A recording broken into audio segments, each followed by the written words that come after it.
If you don't subscribe to my channel, you will be cute tomorrow. Like him.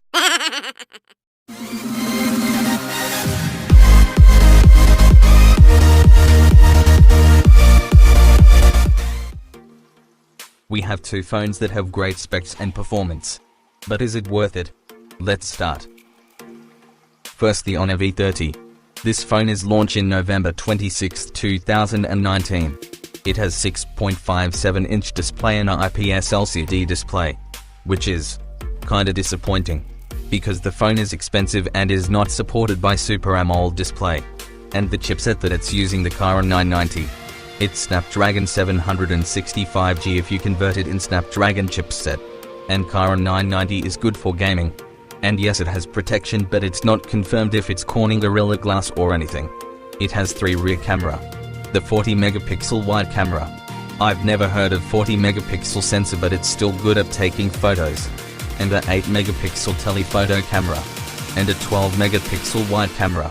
It has 32 megapixel wide front camera. And a 8 megapixel ultra wide front camera.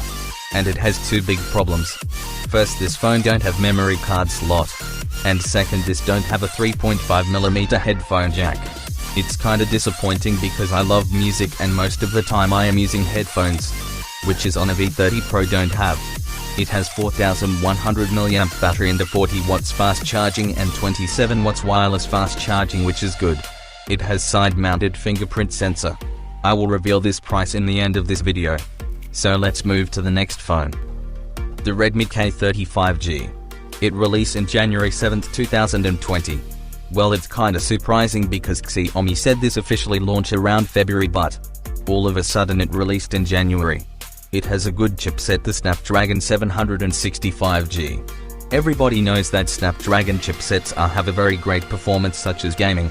It has 6.67-inch display and a IPS display, and it's not Super AMOLED.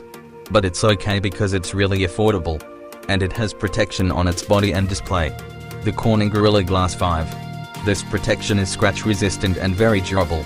The Redmi K30 5G have 4 rear cameras. First, the 64 megapixel wide camera. It's using the Sony IMX686 sensor, which is good for taking picture. And the 8 megapixel ultra wide camera. And 2 megapixel macro camera. And the last one, it has 2 megapixel depth sensor. And a 20 megapixel wide front camera. And a 2 megapixel depth sensor.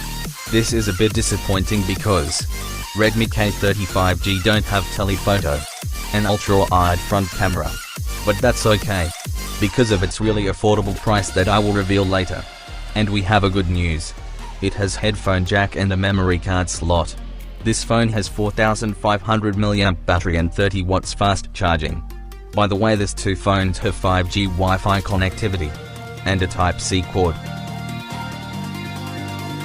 Now I will reveal the price of these smartphones. First is the Honor V30 Pro, and the price is 24,390 pesos. That's kinda expensive. Like I said, it's a bit disappointing because it has no micro SD card slot and headphone jack. The price of it is not compatible to its specification. And also it only using IPS display instead of Super AMOLED display. Because of that, it's not worth it to buy. And the price of Redmi K30 5G is only 14,790. Look at that. The price is about half of the price of Honor V30 Pro. Like I said, this phone is the most affordable and the most great specification. Is it worth it to buy? Yes, it's very worth it. And that's all for this video. Don't forget to like and subscribe.